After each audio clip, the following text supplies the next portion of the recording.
Welcome back, guys. Your boy Caesar. It's your boy Alex.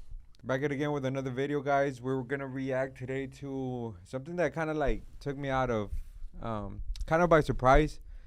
Obviously, by the title you see, is Andrew Schulz's downfall. That's the title of the video, and I'm like, let me not watch this video first. Let me kind of react to it, cause it's one of those comedians, and at least for him, I know as well for Alex that we kind of.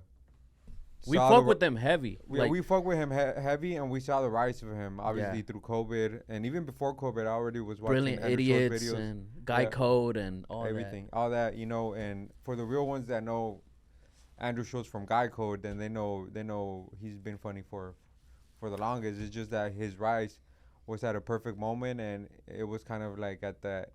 He took advantage of that moment of YouTube becoming a mold for comedians instead of having them to do like Netflix specials, all that type of stuff, you know. He's the first, like, I guess YouTube comedian, but in a way, I would say he's an innovator with YouTube. Because the way of like his clips, his stand up, you know, like you said, it's not just building a name on the road and then his special, like the typical route that a comedian would take. Now it's like, I built my brand, and then all these networks now are hitting him up and stuff like that, and just like building his brand a whole different route that the typical comedian would have. And showing comedians that, they didn't have to take the typical route. And I think, I mean, maybe comedians are not going to give him the props for it, but now all the comedians that you see, like Rap Barbosa, the light-skinned dude, I forgot his name, but he's probably even Matt Rife and stuff. Matt Rife, too. Yeah. A lot of these comedians that grew up. You could see they took a branch of the Schulz. Schulz, I guess, formula. Yeah. And now for some reason they're saying that it's his downfall, that he's been coming down from it. I don't know personally. Like, I mean, I think it's just cap, you know, like. Well, I feel like the bigger you get, naturally there's gonna be more hate as well. Yeah. So like, I've been seeing a little bit more like videos of like criticism of Schulz and and stuff like that. I mean, so this one, like, it caught my attention because it straight up was like, the Andrew Schulz downfall. Usually it's like, did Schulz go too far on this episode of Flagrant, or did Schulz go this and that? But like, this one's like, I guess it's combining everything. So it should be a good video. We'll give our take if we agree, disagree, and shit like that. So let's get straight to it.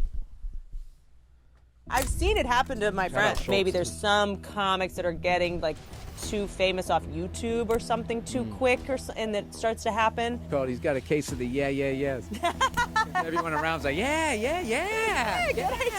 This podcast for me has gone from me not being able to miss an episode to not being able to watch one for more than 10 minutes. Their egos have gotten completely out of control, and it's basically turned them into 4 douchebags who just love to sit there smelling each other's farts and act completely fake. They really don't seem interested in the guests anymore and seem more interested in what each other thinks instead. As usual, when something is one of the biggest podcasts in the world, it changes from what it once was, and fans begin to comment in droves with every complaint. You think it was the haircut? But as we saw in the opening clip, not the haircut. More accurately to what Whitney and Bill said about YouTube comedians than Schulz, with a lot more subscribers than most of his peers and quite the attitude shift from 4 years ago before he blew up. Much of their audience was gained with Schulz's crowd work ability going viral, and his choice to channel his stand-up into fast-paced videos during the pandemic helped him blow up to a massive level. The podcast's electric intro monologues, great editing, and helps set shout out Shifty too. That's all Shifty, bro. It just hasn't felt the same. Filled with knee slapping, brimming with fake laughs, even interrupting guests so often their audience defended DJ academics of all people in their own comment section. Tons of comments from fans complaining where older episodes are almost entirely positive. The worst part, however, apparently one of them is about to be passed out. Try one of these. No, try it. No, Will you just try it? I got addictive personality for real. This is not going to make you addicted. No. Like, I have a really addictive, you're not going to be addicted. It's such a stupid thing to think. And when you see also, me, you're probably an alcoholic anyway, so what are you concerned about? Joke or not, pressuring a man who is currently drinking to assumably fall back into nicotine addiction. I love dark humor, but I'm failing to see the joke there. I'm one day off and I want to smoke a bowl out of my own nuts. Between podcasters, academics, most young people now, or just most people I or you know, nicotine addiction is everywhere in many forms. I mean, with that, like, that is, I think whoever's doing the YouTube video, I forgot his name. Well, shout out to him also for giving us the content, taking the to time watch, for this, and react for us to react to it, But what's his name? The YouTube channel, do you know? I think Retroactive. Retroactive. Retroactive. Off the bat, honestly, and he even put it on the comments that people were kind of mad about that. But to be honest, Academics is kind of like one of the homies to them. Yeah, it's like another homie, and we all know between guys, like, we're not the best when it comes to giving advice to other guys, especially whenever it comes to drinking. And they're already drunk, and most of them come on, bro, just take a hit, bro. Like, come on, like, what the fuck are you doing, And it's never in a bad intention. It's always just like, hey, bro, come on, like, it's nothing bad. And obviously, the statistic he put about nicotine and shit, and all that. Yeah, bro, but you're not gonna die off of it, Like, relax. Like, it's not that deep. But I feel like that's a good point that you brought up. They've done already 2 or 3 podcasts with Academics. They interact a lot. Like, they're really cool with each other. It's not like it was a random person that he's just trying to force. That comfortable atmosphere was already there with them too. It's not. He's just not just paying attention to Academics and the story he was saying. It's like he's cool with them type shit. Planet with tons of criticism towards Schulz for the clip. While it might sound like a nanny state comment, 2024 YouTube is strict as hell compared to back in the golden age. Schulz didn't declare Zin pouches to be a sponsor in the video, description, or anywhere online, and tried to relentlessly push it on his guest and claim it's not addictive. Comedy gag or not, that would break medical misinformation and undeclared sponsorship guidelines. Hopefully I'm wrong, as I don't want any channel deleted, but they might be flying close to the sun on that one. But big channels allegedly have more leeway than others, as was seen with Sniper Wolf doxing Jack's film's address and receiving little punishment compared to other channels in the past, so maybe that's bound to happen. Like, whoever brings the money has a lot more leeway. God damn. If Akash's knee isn't close enough, the guest is done for. Leave it up to the truth teller comedians to suck up to an influencer scumbag for the entire podcast. I'm telling you, it's those pecs, bro. You got it. Oh, shit. They try to tell you shit. Amber Alert. Amber Alert, for sure. I gotta get out of here, boys. Do your sign off. Okay. No, don't take that. This really didn't help Schultz's image, as people saw it as using Logan for clout and ignoring the tough questions. The opposite of what these comics aspire or claim to be. Andrew Schulz and Akash Singh are some of the biggest snakes on YouTube. Them and their whole team. That was a crazy exchange. Talentless, bottom-feeding grifter. Your life's work is renting women and regurgitating other people's talking points. Your arms. What did you think of that? Whenever that shit happened, who were your team? And it was just kind of like, it was an awkward thing because it was just like, bro, like you fuck with both, at the same time. It's like having 2 friends that you fuck with. You're just like, oh. They're arguing, you're like, who do you go with? But to be honest, they both, not that they were both in the right, but they were both not in the wrong either. Like I could see both of their point of views. But I think in this instance, at least me personally, I think Myron was kind of salty that they didn't treat them with whenever they did the podcast, they were kind of going in on them, Yeah, because I would say it's a battle of ideologies at the end of the day. Yeah. Schulz, he's married. I think almost all the guys on Flagrant, they're married. Now they're married. Alex, I think, just proposed. He's engaged or married. Myron and Fresh, they're in Miami, literally single capital of the U.S. and shit like that. So it's just a battle of ideologies at the end of the day. And like you said, it's 2 content creators that we fuck with, but it's just different ideologies, and Myron didn't like how they were seen in the Flagrant podcast, so of course he still has, I guess, that bitter of And then I could see how they could have taken it the wrong way, especially with that episode with Akash. I'm surprised he didn't go at Akash with Academics. With Academics. No, I think Akash did argue with them too. No, I'm surprised he didn't go harder on Akash, because I feel like Alex and Akash were more like, man, you guys are dumb. Like, you guys think like little kids, like this and that. I think Akash was like, if a caveman had the brain that you guys have, it'll still be smarter than y'all shit and shit like that. But I guess because Schulz is the head honcho right there, like, you got to go to to the main one. To the main one. Plus, so the way they were acting, it was just like sarcastically funny. But then again, that's just how Flagrant is, you know. Like if you watch Flagrant all the time, that's just how they are towards anyone. It's not. It wasn't just towards Fresh and Fit. It's just that they took it the wrong way, and it kind of went viral because, you know, of how it made them look. How it made them look, which I get it, you know. You're gonna feel some type of way, but not everybody's bound to get along, you know, even if you fuck with both of those channels. But even within the same content that we fuck or we like with and stuff, like creators always, you know, they'll fight. It's sometimes it is an ego thing at the end of the day, like. Bro, what did you think of the somebody's downfall? It's talking about downfalls. Circa's downfall, bro. After he got his ass whooped, he's been quiet. He's been like after he got his ass whooped, right? He got his ass whooped, and then, you know. It's because, bro, there was so much talk behind it until it was like walk the walk, talk the talk, walk the walk. You know, like, bro, my boy disappointed me bad. It's like, how you a security guard and don't know how to fight, bro? Like, and it's just like, if you lose a fight and people observe that you obviously know how to fight, the guy was better than you, then it's okay. But bro, Zerka looked dorky as hell fighting, bro, and I was just like, bro, like what? It made me cringe, low key, and I'm like, bro. And I feel like a lot of guys, they've talked about this, how a lot of people in the red pill and stuff like that, like even Tate, like there was always like he was gonna fight somebody, but he still hasn't, because it's a lot of risk that you take whenever like you lose. Like imagine Tate gets like his ass whooped nasty, like you kind of like his followers will probably be like, I don't know. But with Tate it's a little different because we have a lot of videos of him fighting already. No, yeah, but I'm saying like right now, like right now, obviously, like he did the face off with like Jake and shit like that, or Logan and stuff. Like say that Jake or Logan do fight him and like he gets his ass whooped nasty by them, like I guarantee you a good percentage of his people are gonna look at him like, damn, you got whooped by Jake, like what the heck? Yeah, you know, even though he has a fighting background, and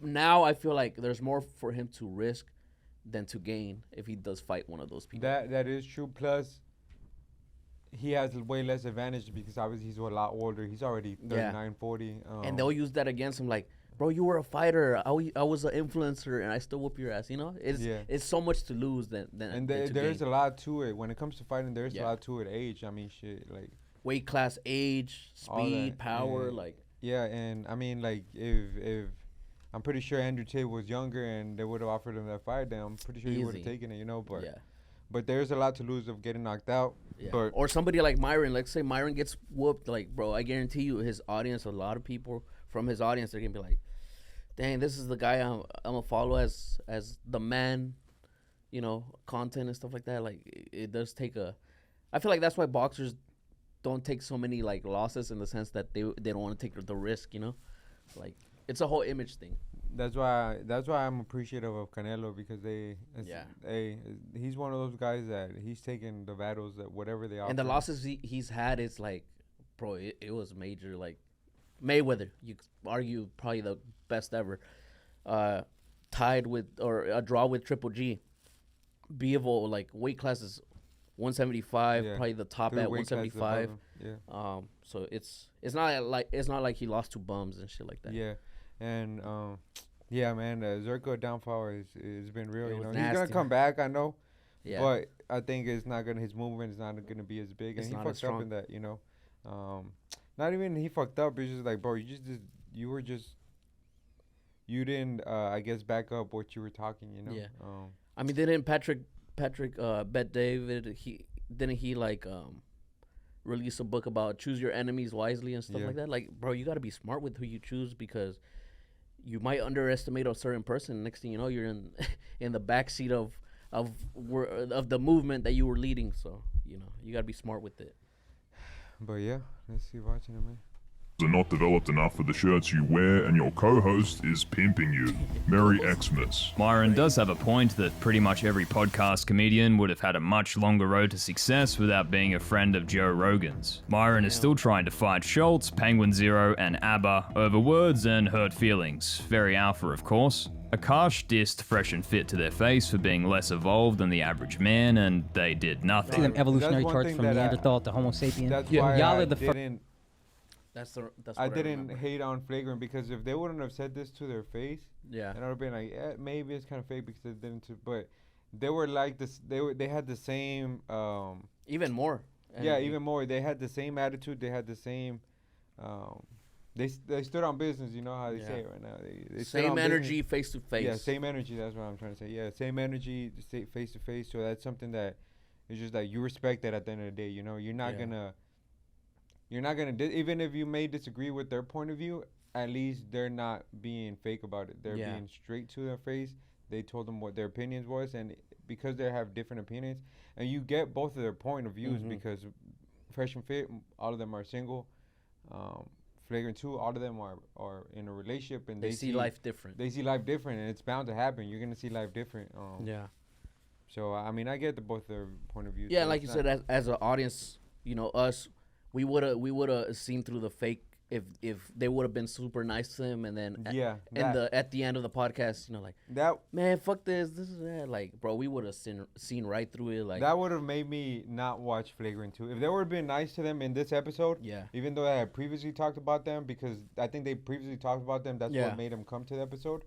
And then they didn't keep the same energy. That would have made me kind of like you don't respect. I wouldn't respect them anymore. You know, I wouldn't have seen Andrew Schulz as the same person, Akash as the same person. I'm a big fan of both of them. I've seen them live, both of them. They kept it real. They kept it real, and you can respect both of those.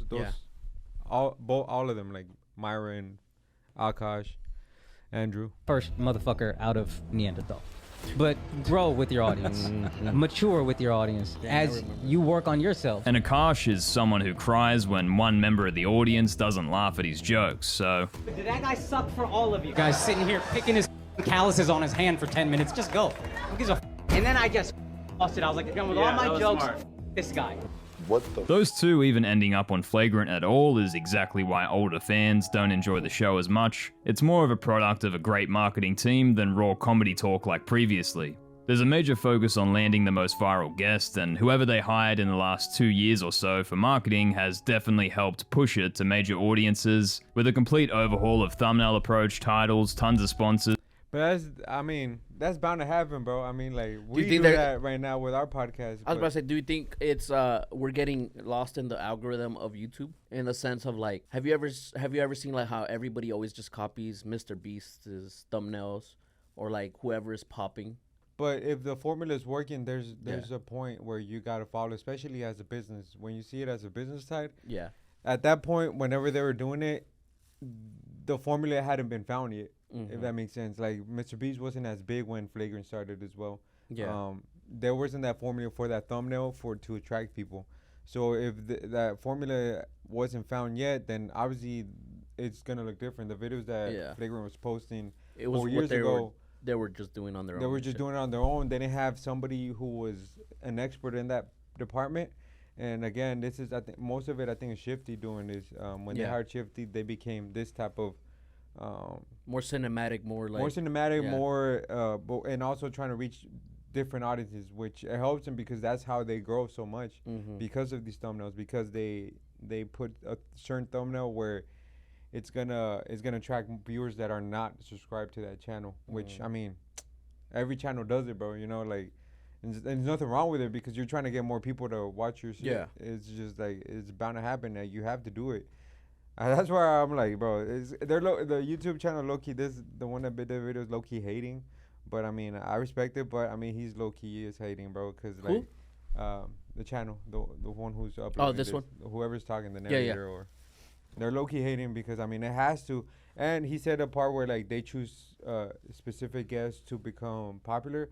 I don't think so because I'm pretty sure they can get a lot of big guests, but they specifically choose guests that they have a good connection with. And they're friends with in order for them to have a good vibe. And that they know the audience will fuck with too. That's why to some people it may seem annoying because it may seem unprofessional, but all the guests that they bring, they're close friends with. So it may seem unprofessional, but that's because whoever the guest they bring is a friend. So to them it's just talking like another homie. Yeah. So maybe they may be unprofessional, but again, it's a podcast between the homies, you know, like we're not gonna change how we talk to you or how I talk to my homies just because we're getting bigger, you know. That's just bound to happen. But people that are not used to watching us from the beginning are gonna be like, oh, these motherfuckers don't take anything serious. But it's like we've been like that since from the start, you know. Like you just expect for us to be professional because you just started watching us, you know. Yeah. But that's just how it is, you know. I mean, again, this is two of both of us been watching Flagrant since we're like since the start of it most of the time since shit when they had the episodes with Lisa Ann, with fucking with the porn stars, the wood table, and with the like that studio and stuff like that. Before Alex, they had that studio. When Alex went to was in jail in Sweden, and shit, yeah, you know, like all those episodes were fucking top tier, you know. So you see somebody growing, you grow with them too, you know. Yeah. The brand's just getting bigger, so they're just reinvesting back into it, and maybe people. There's production quality, endless giggling goons on the couch. It's all the way optimized, which is a fair way to go about it, make it a business, but when it comes to comedy, genuine and funny wins, so many would rather now just put on the Monday Morning Podcast or Matt and Shane's secret podcasts, which are insanely successful without the Mr. Beast-esque approach to marketing the video. You guys have overcomplicated the podcast. Well, everybody wanted to be on the Tonight Show, so you made your own Tonight Show. Look at this. For you. You got stage lighting and shit. This is hilarious. But you kind of did this. That's the thing. But I didn't do this. Schulz himself also changed his approach and how brazen he'd be with guests, knowing that awkward moments go viral, but he doesn't have the charisma of a Patrice O'Neal or even Tim Dillon to be likable while disrespectful. So even in his Whitney episode, who isn't the most popular figure in comedy, people turned on Schulz for being a whereas Tim Dillon was praised for finding ways to roast slyly or just bluntly telling the truth about the difference between Hollywood comedians that require the industry approval to survive and Patreon comedians who make $200K a month. But just like how the early episodes of Joe Rogan Experience were a lot more raw, loose, and fun when nobody was listening, it's hard to avoid changing as your show goes from no listeners to millions upon millions. Flagrant just needs to tone it back. You gotta try Sugon with a girl. What's Sugon? That's where you sug on his dick, dude. Idiot, I hate you. You're gay. You're so gay. Yo, how did you fall for that, Shane? No other podcast laughs so goddamn hard at nothing burger jokes, and it simply wasn't this bad before the channel was clearly optimized top-down for the biggest audience possible. Tim Dillon or Bill Burr let it flow naturally and let the dead air happen, but with Flagrant, I mean, there's 86 of you on the couch waiting to all get your points out. There's no room for comedic pauses that allow the hosts to talk like human beings, and it's just awkward for the guest, as many comments have pointed out, as many now struggle to even get a word in. Or maybe it's just the post-Weimar youth cut that's causing all this trouble for Andrew. And a normal fade would resolve these behaviors and restore order in the known universe. As Cat Williams just said to 25 million viewers in a day. On Joe Rogan. Joe don't want me on there. I need to be on Shannon. Joe got 6 comedians that never been funny. He want to push out. There's a big difference in talent between the GOATs and most podcast comedians, and just like Schaub and Callan's declining numbers online and at shows, a relationship with Joe Rogan only takes you so far. Schulz has the benefit of better marketing and guests than The Fighter or The Kid or many other podcasts, but his diva behavior change compared to before. But Brian Callen, that motherfucker's never been that funny, bro. I was just about to say, I feel like it's different, like what's his name? The ones from The Fighter and The Kid. Brandon Schaub and Chris, or what's his name? Brian Callen? Brian. Yeah, because like I feel like Schulz we've seen his comedy, like, bro, he's actually good. You know, it's not like he's funny. It's not like bro. just because of the Joe Rogan, was it cosign that he's where he's at. Like. Definitely not. Andrew did not. Andrew was big even before he got when he went to Joe Rogan podcast for the first time. Andrew was already blowing up, and he already had crazy amount of following. He already had 1 million followers on subscribers on Instagram. On Instagram. Sorry, on YouTube. Andrew Schulz definitely didn't need him. He does bring a lot of people on his podcast, like the Parks and what is it, the episodes where he does with because I think he posted it, but it was with Shafir and Ari McDonald. What's his name? Saving the Parks. Yeah. I think Norm. Yeah, Mark Norman. Norman. Yeah, but I can't think of the episode of what they call it. Yeah, it. the Parks. Yeah, I know which one. Yeah, with Shane too.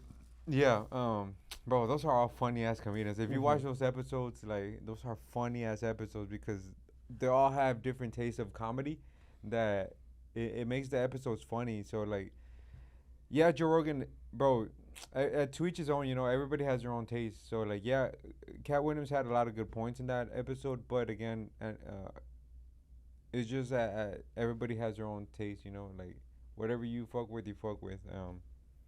That's why I think this episode is focusing on the bad comments, which you said in the beginning, like the most popular you get, you're gonna get some haters, bro. Naturally, bro. And like, I think this video is just focusing on the haters, and it's all right, bro. Like, there's gonna be criticism. Honestly, I'm not like I may be sounding like a fucking Andrew Schulz dick rider, but nigga bouncing on that dick I heavy. know, dead ass, bro. I'm right on there right now. Hell nah, like. Bro, there's some episodes where it's been trash, and I'm like, bro, come on, like y'all can do better. But that's just like comedy, bro. Like you're gonna try a joke that is not gonna work, and if it doesn't work, not every then joke you move is on. gonna hit. Yeah, not every joke is gonna hit. That's how comedy is. There's some comedians that are really really good at podcasts, and they can do that often. But I'm pretty sure there's some stuff that Andrew Schulz tries to do in a podcast that it doesn't work, or he tries to be a certain way with a certain guest, and it doesn't work. But I mean, it's like it's whatever. You move on to the next episode, you know, like it happens. It's part of it. And I think one that I kind of dislike, he was kind of acting like assholes with the girl. What's her name? Whitney. Yeah, he was just like you could tell he was being a little asshole about it. You know, like I don't know if he had some. And again, bro, we're humans at the end of the day. Like, you never know. Andrew could have been having a fight with his girl in the morning, you know, and he let it out on Whitney, you know. Whitney just happened to be that guest of the day. That's a good point. Like, at the end of the day, like, you don't know what's happening behind the scenes that it could have triggered something else. Not even related to her and shit like that. Like, he just, like, you know, woke up in the wrong side of the bed type shit. Like, I chose violence today type shit. You know, it is what it is. Because that's kind of what I thought of whenever I saw Schultz on Nelk with Steiny. He was cooking Steiny. Like, he was going off on him. And you could tell, like, he was, like, a little off, even from the start of the podcast. You know, it could have just been a bad day and stuff like that. And Steiny being a smart ass, like, it just, you know what? Like, fuck, bro. Like, fuck you. I'm feeling bad. I don't feel good. And I'm doing this podcast. For y'all, because at that point, Nelk didn't have that much following. You're being a smartass. I don't know who the fuck you are, like, and you being a smartass, like, you know what? I'm gonna cook your ass type shit. So. And Steiny did fuck up over here, like, obviously looking at his phone, texting while you're on a pod, bro. That's like number one thing you're not supposed to do. Even we're not as big, and we know, like, hey, let's leave our phones. Respect. Be professional about it, you know. But then again, Steiny is not that type of person to fucking be professional about anything. Like, we've seen it. Like, he's not really takes anything serious, and they've talked about it, how Steiny became friends with Nelk is because his dad is the lawyer of the Nelk boys, if I'm not mistaken. So it's kind of like a kid that really has never really worked for it, you know. Like, he has to work for stuff, but bro, like, if he fails, he has money to support him, you know. He's like, good. Yeah, he's good. It's not like us that we're like, if we fail, we got nobody to support us, you know. Yeah. So that it's just bound to happen, bro. But to a point where Andrew Schulz is just like, it's just gonna happen, bro. You're gonna have bad days in a podcast and shit. You're gonna have to upload it because you're bringing big guests, you know. You're gonna have to upload it, and people are gonna criticize it. What else can you do, you know? Yeah. That's what you appreciate, and that's what I appreciate more in a podcast, because they show the realness of it. Sometimes they may seem fake, but because they fuck up, that makes me know that okay, like, they're being as real as they can get, you know. Yeah, it's not robotic in the sense. Robotic. And there's some episodes I haven't watched either, bro, because it's like it's just like it's whatever, like. I can skip this one, you know. I can live without this. Yeah, we can live with this. Before his podcast blew up, will only become more and more noticeable to more fans as time goes on. I have everything I need, and I'm not happy as angst. Feel. Whoa. Schulz epiphanies are my favorite. Yo. He repeats his statement. He's like, that's crazy, though. And by lots of YouTube channels who are starting to become acknowledged by the podcasters. Not only am I happy for Too Lazy to Try, to have his video. So I'm not going to challenge anything. I'm sitting here promoting it. And I like it was gonna hurt my feelings. I know probably too much to actually watch it. Podcast Cringe is hitting big numbers doing exactly that, criticizing him for slyly misdirecting his audience, thinking they were getting an exclusive, uncensored special that was only available for 2 weeks, but really it would be on YouTube for free only a month after. Louis C.K. did this strategy first and without annoying fans for specials or great shows like Horace and Pete. Fans were happy the money wasn't getting cut with network executive bastards, and it wasn't put out for free right after and wouldn't be on YouTube for at least a few years, until the companies relax and collect the ad revenue from whoever posts full specials or episodes. Schulz half played the Louis strategy and even had a goddamn gambling sponsor in the middle of his special, which I completely forgot about. Entirely shameless, and has to be the first time in a special that a comic's been that dough-driven. Definitely going to be harder to play that trick on your audience next time, but hey, we'll leave it to Bill Burr to sum up the situation perfectly. I find people that aren't that good are the ones who actually take the trip. Bill Murray said one time, he used to give people 3 years. And he was like, after 3 years, if you're still an asshole, then you're an asshole. Everybody's blowing smoke, he's floating up. We gotta see if he comes back down again. 3 years later, he's still up there, half that guy. That's crazy though, but I don't think Bill Burr was specifically talking about Andrew Schulz though. Yeah. Like Andrew Schulz is actually somebody that's actually funny.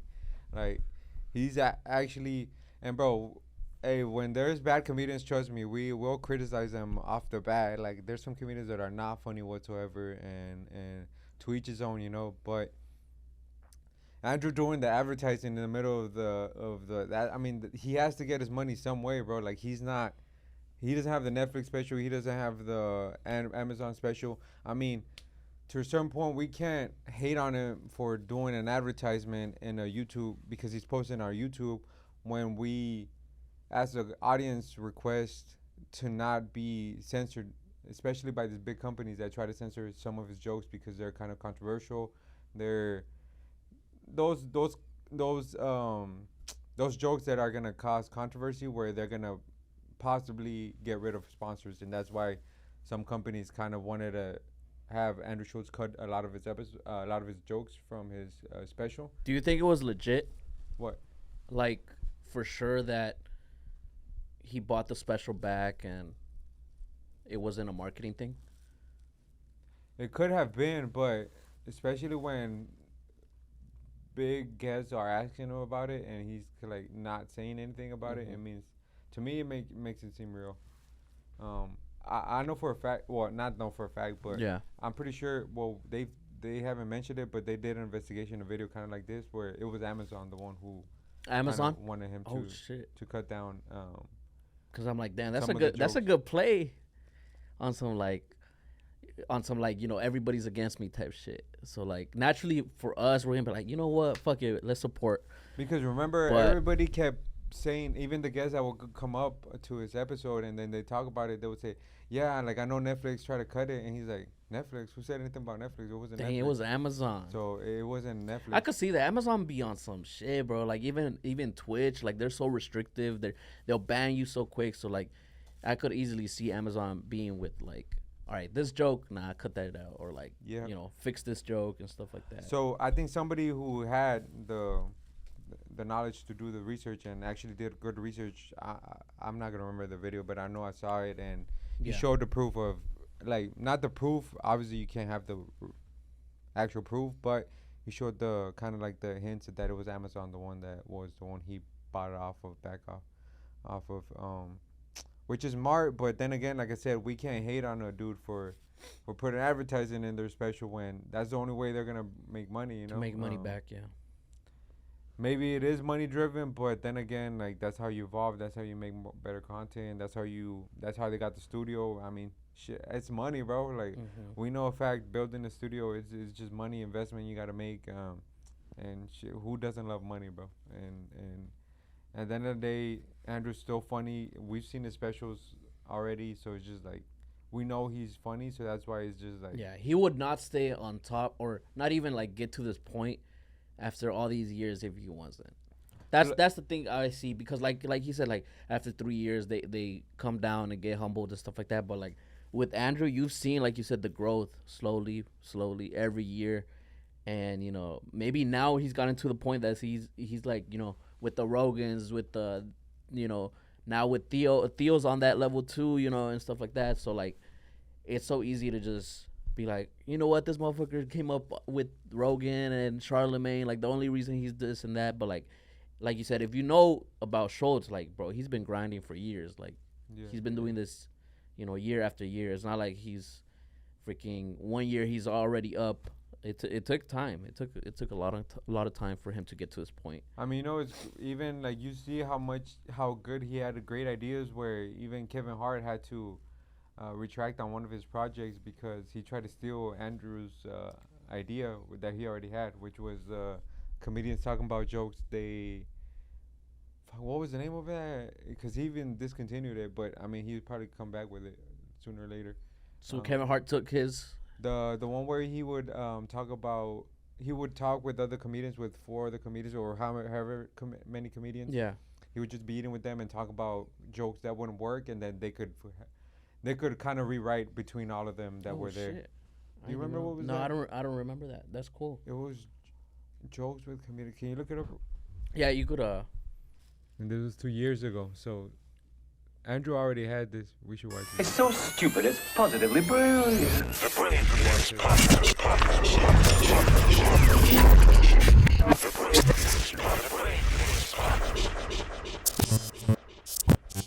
I gotta shout out Kevin Hart for doing the right thing, man. Whenever they're in Miami. Did the right thing, bro. It's a good deep dive. Let's talk about that. Yeah, he did the right thing. He did what creative should do. Tell people what happened, though, in case they don't know. Oh, so basically, Kev announced a new show where he's talking to comics about like what makes them comics, and I guess their jokes and that kind of stuff. And he called it Inside Jokes. And he's launching this with Sirius XM. He picked the same name, right? And I saw the rollout, and I was like, yo, I have a show called Inside Jokes where I'm sitting down with other comics, and then we're working out these, like, you know, horrible jokes that we have and trying to make them a little bit more palatable or easy. And I'm like, bro, you couldn't change the name just with smiley faces on the thing. And I tweeted it, and then I tweeted some other stuff as well. And I wasn't really angry because I understand how this kind of machine works. But at the same time, I was like, yo, you're a comic too. You're not just like some suit. You're a comic. You should know that this is what we do, and all we have are our creative ideas, and it's very easy for people just to take them and run them. And so basically, Kev heard about it, and he said he sent a video basically apologizing. He posted it on his Instagram, and he's like, yo, that's my bad. There's a show that already exists called Inside Jokes with Andrew Schulz. It's got millions of views, and so we're not going to continue to call it Inside Jokes. We are going to change the name. And a lot of people don't realize that changing a name isn't just flipping a switch. Like, you have a promo rollout, and he's done all these pre-reads, you know, pre-recorded reads for SiriusXM, and there's a lot of work that goes into this. So for him basically saying we need to change this because another creative has already done that, it means a lot. And he's big enough where he doesn't have to. He could just bully it through. So I think he sets an example as something that creative should do and how we should treat each other. And I accept his apology, and I think that that's a stand-up move, man. And that was really cool. And also, season 3 of Inside Jokes coming soon. Damn. Let me elaborate on that. My boy got rich, and he never dropped it again, bro. It was such a good. I had you no never idea. seen him? I never watched it. I didn't remember the name, but he had a lot of comedians that were like blowing up. Yeah. Even some that like already were famous. They would just talk about jokes that didn't work. And they would try to figure out a way to brainstorm and to play with it. And it was just hilarious, bro, because obviously comedians obviously come up with shit. Or, like, even the jokes that maybe they thought they didn't work, it was fucking hilarious. And they're like, bro, like, just do this. And it would be such funny episodes. That's dope. It sucks that he discontinued it or just didn't work on it as much more. Obviously, you get it once you get bigger, your audience gets bigger, you got more projects, but I'm pretty sure he'll bring it back, bro. But that's dope. I had never heard of it. Honestly, I had never. What even brought us to this point? I forgot. What were we talking about? I don't know. I don't know how Kevin Hart got in the mix and shit. Like, what triggered to talk about Kevin Hart? I guess how big Schulz is and stuff like that. Yeah. Like, bro, like, you see, like, it's. You just gotta. I don't even know what we're talking about, bro, to be honest. But anyways, that's it for the video, guys. Make sure to hit the like, subscribe, hit the notification button. And let us know down in the comments, what do you guys think? You know, do you guys think we're riding Schultz's dick out here? Or do you guys disagree? You guys agree? Let us know because, you know, we gave our take. Let us know what y'all think. And we out. Peace.